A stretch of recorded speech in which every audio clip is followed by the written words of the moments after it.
Salut les amis, nouvelle journée, nouvelle vidéo, on est le lundi 10 mars. Et aujourd'hui, c'est un temps très bizarre, j'ai l'impression d'être dans les Alpes. Regardez cette grisaille. On a un front froid, une alerte météo qui a été balancée dans les réseaux. Je vais vous mettre un petit screenshot quelque part. Et on a un front froid qui arrive, alors ça fait sourire parce qu'ils annoncent quoi? Enfin là il fait 24, un truc comme ça. Mais on a perdu 12, 14, 15 degrés je crois par rapport à hier ou avant-hier. Donc c'est une belle chute des températures. Alors ça tombe bien parce que moi je travaille sur le terrain aujourd'hui. Et du coup je souffre moins. Allez, on commence par un petit truc marrant. Alors je sais pas si je vais avoir le bol pour vous montrer. Mais cet étang que j'ai re-rempli parce que vous vous souvenez, il a été, à force que des petits cons balancent des pierres, il a été percé. Faut que je trouve où est-ce qu'il est le trou. Mais vu que ça fait un peu plus de 4 mètres de côté, ça fait environ entre 16 et 20 mètres à explorer. Je le re-remplis régulièrement. Heureusement, il ne se vide pas entièrement. Alors là, on voit des têtards, mais ça, j'en avais déjà eu. Ici, il y a plein de têtards. Ce qui est marrant parce que c'est pas la saison des pluies. Alors, même si c'est pas la saison des pluies, on a eu une petite pluie cette nuit. Mais j'ai vu un truc encore plus marrant. Alors, je pense pas que je vais avoir la chance de vous le filmer. Mais j'ai vu des poissons. Et donc, effectivement, pour ceux qui me suivent, ils savent que j'ai pas mis de poissons volontairement parce que je voulais que ça reste ce qu'on appelle une mare de biodiversité et pas une mare d'agrément. Donc biodiversité, si je mets des poissons dedans, qui sont des super prédateurs, ça va manger toutes les larves qui vont traîner. Et du coup, j'aurai moins de libellules, moins de larves en global. Mais toujours est-il que des poissons sont arrivés dans ce bassin. Alors, il y a des pays comme la Thaïlande. En même temps, je réfléchis, mais non, ça c'est des larves de... Ça c'est des têtards. Je sais qu'il y a des pays comme la Thaïlande ou le Cambodge où vous avez des poissons qui peuvent survivre juste dans des flaques d'eau. Comme je crois des combattants, il me semble. Donc entre deux saisons des pluies, il y a des œufs qui sont pondus dans des flaques d'eau. Puis dès qu'ils se remettent à pleuvoir, les œufs éclorent. Et les poissons n'ont pas besoin d'un gros volume d'eau pour survivre. Mais ici, j'en ai jamais entendu parler. Et je vois pas pourquoi ça arriverait maintenant, mais j'ai vu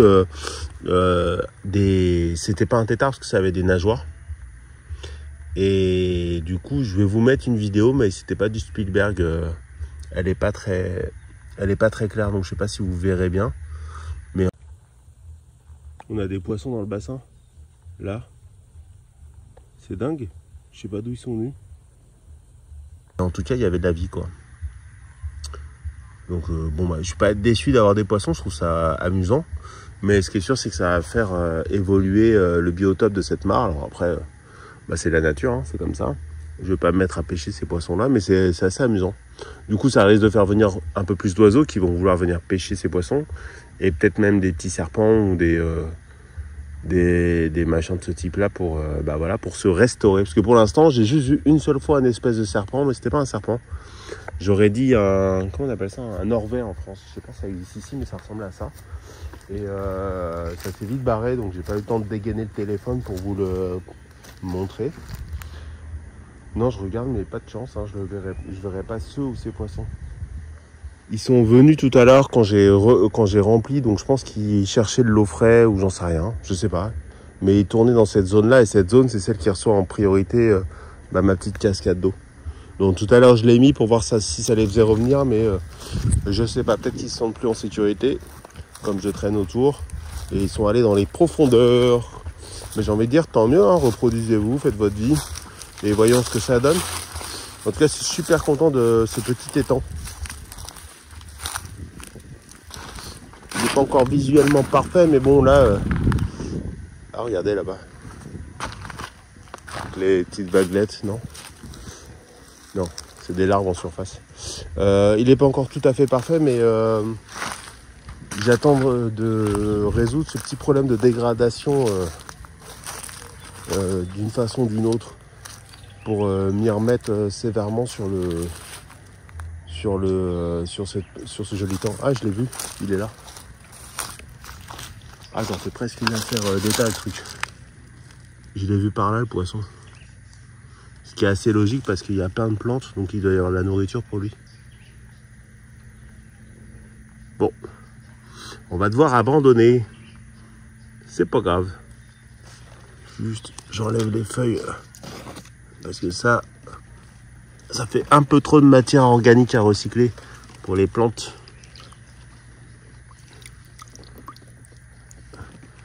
Donc si je peux limiter autant que je peux.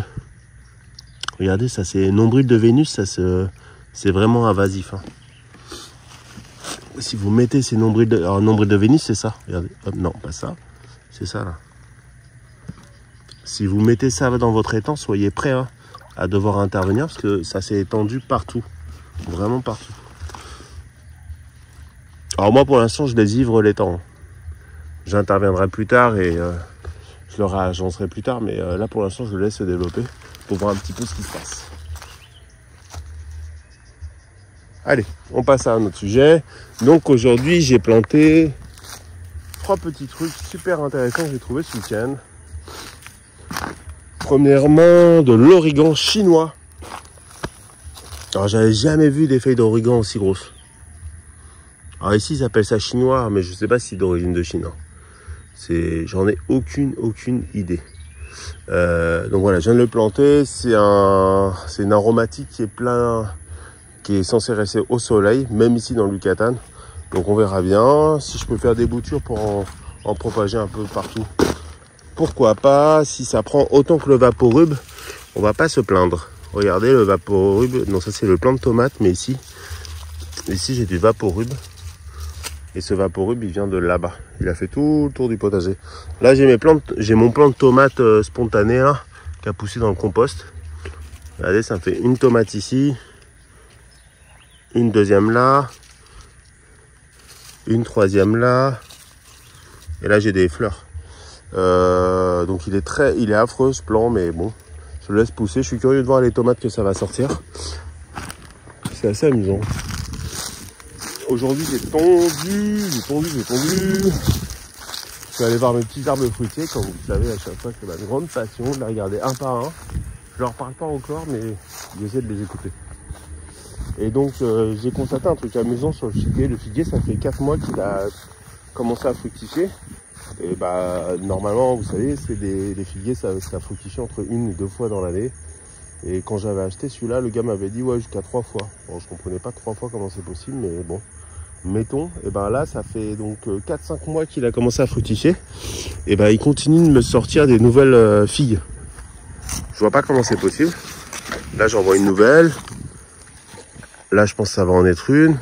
Là, une autre. Parce qu'à un moment, je me suis dit, c'est marrant, il y a des figues que j'avais pas repérées. Alors, je me suis dit, peut-être qu'elles étaient trop petites et j'ai pas fait gaffe.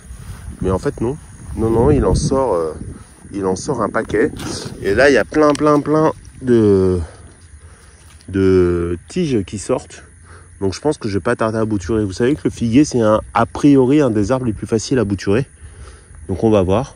Là, il commence à faire une bonne taille. Il fait quasiment ma taille. Donc, il doit faire quasi 1,80 ici. Donc, ça, c'est cool.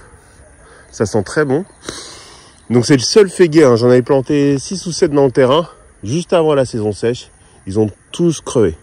Ils ont tenu pendant la saison sèche avec mon arrosage, mais avec la saison des pluies qui frappait en permanence les feuilles, un champignon s'est développé et ça les a tués direct. Donc celui-là, c'est le seul qui a survécu, donc j'ai beaucoup d'espoir dans celui-là parce que du coup, je vais en faire des clones.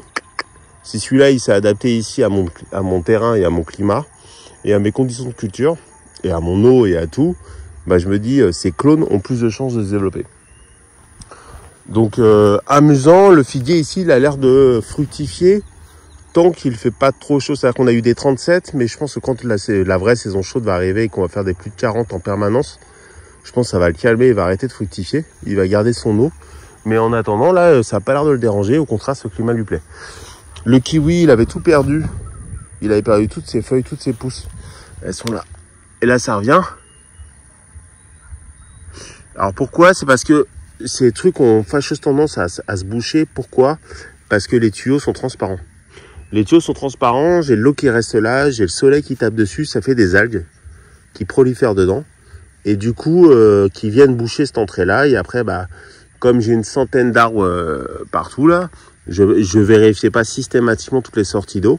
Et du coup, j'en avais qui bouchaient. Je m'en suis rendu compte que celle-là, elle avait été bouchée. Et du coup, j'ai dû quand je l'ai débouchée, bah là, j'ai recommencé à l'irriguer. Il n'y a pas eu de problème. C'est un des problèmes que j'ai avec l'automatisation. C'est-à-dire que si j'automatise l'irrigation, pas de problème, ça va délivrer l'eau, mais j'ai des sorties qui vont se boucher. Ça, je vais pas m'en rendre compte. Donc, l'automatisation va pas m'empêcher, enfin, m'aidera pas dans le sens où je serai quand même obligé de venir et de vérifier toutes les sorties par une. Pour l'instant, j'ai pas trouvé de meilleure solution que de vérifier. À la limite, dans la conception, mais voilà, c'est mon premier réseau d'irrigation, puis bah, il est sur 4000 m², donc forcément, en premier réseau d'irrigation, j'aurais pu commencer par plus petit, mais voilà, pas trop le choix. J'aurais pu faire différemment, c'est-à-dire que j'aurais pu prendre ces tuyaux-là, les blancs, qui sont en CPVC, donc c'est un matériau très dur et très épais. Et plutôt que de mettre des tuyaux transparents là-bas, j'aurais pu continuer. Oh bah la petite abeille là, je sais pas ce qu'elle fait. Elle a l'air désorientée la cocotte. J'aurais pu continuer avec des petits tuyaux comme cela, paf, les envoyer sur toute la longueur, et après percer ces petits tuyaux et me mettre directement la sortie robinet. Parce que normalement, je crois pas que les algues, ou en tout cas si elles prolifèrent beaucoup moins dans les tuyaux blancs parce qu'ils sont très épais, donc ils laissent moins passer les UV. Il y a deux inconvénients à ce que je l'avais en tête, hein, cette solution. Il y a deux inconvénients à cette solution. La première, c'est le coût, parce que les tuyaux transparents au mètre, ça coûte vraiment pas le même prix que les tuyaux en PVC. Et alors après, il faudrait mettre tout en parallèle. Il faudrait mettre ces jonctions-là, comment on appelle ça, les anneaux là, les anneaux et tout. Donc bon, je sais pas, mais pour autant, je pense que là, les tuyaux blancs, ils sont beaucoup plus chers parce qu'il y a aussi des raccords à mettre dans tous les cas. Et le deuxième problème, c'est quand je passe avec la débroussailleuse ou même avec la brouette, c'est des gros tuyaux, donc c'est plus chiant à passer et j'ai plus de chances de taper dedans. Donc je me dis, en fait, je vais essayer là-bas sur la colline. Ah bah, je vais y aller après, tiens. Je vais vous montrer ce que j'ai commencé à faire. Mais je vais essayer cette méthode dont je vous ai parlé pour voir si elle est plus efficace. Et pourquoi pas pour les prochaines fois déployer plutôt celle-ci que celle que je viens de faire. Là par contre il est hors de question que je me cogne, je sais pas, d'avoir des centaines et des centaines de mètres de tuyaux là, donc il est hors de question que je me les remplace. Déjà c'est pas super bien écologiquement parlant, financièrement. Et au niveau de l'investissement en temps, c'est pas ouf. J'ai planté un avocatier As. Donc ici, on trouve principalement deux types d'avocats. Moi, au Mexique, il y a plein d'avocats. Mais il y a un avocat local qui est un avocat, ce qu'on dirait tropical, qui a un goût assez sucré, une chair très sucrée. Et qui est un avocat plus gros. Et puis, bah, on trouve du As. Nous, on est beaucoup plus fans du As. Hein. L'avocat au goût sucré, c'est pas trop l'usage qu'on en fait. En général, il va se manger dans les mi-check. Donc, on a mis un peu de temps à le trouver, mais on l'a trouvé. J'en ai planté un parce que j'en avais qu'un seul qui avait survécu là-bas. Là, j'ai vu qu'avec cette semaine, je passais devant, vous allez voir qu'il a cramé avec le soleil. Parce qu'un avocatier, ça n'aime pas être être en plein soleil. Ils m'ont dit qu'il n'y avait pas de problème, on verra bien. Donc celui-là. Allez, ensuite j'ai planté ici un mûrier. Alors je savais même pas qu'il y avait des mûres endémiques ici. Mais regardez, ça fait des petits fruits. Donc là, j'arrose bien en dessous. J'ai mis un petit tapis que j'ai récupéré protecteur pour bien couvrir le sol, surtout s'il se remet à faire chaud. S'il fait un climat comme aujourd'hui à 24 degrés, il n'y a aucun problème. Et voilà, ça peut monter jusqu'à 2 mètres à peu près. Donc 2 mètres, c'est parfait. Ça se transforme en arbuste. Allez, on passe à la petite colline, parce que j'ai commencé à travailler. Papalam, papam.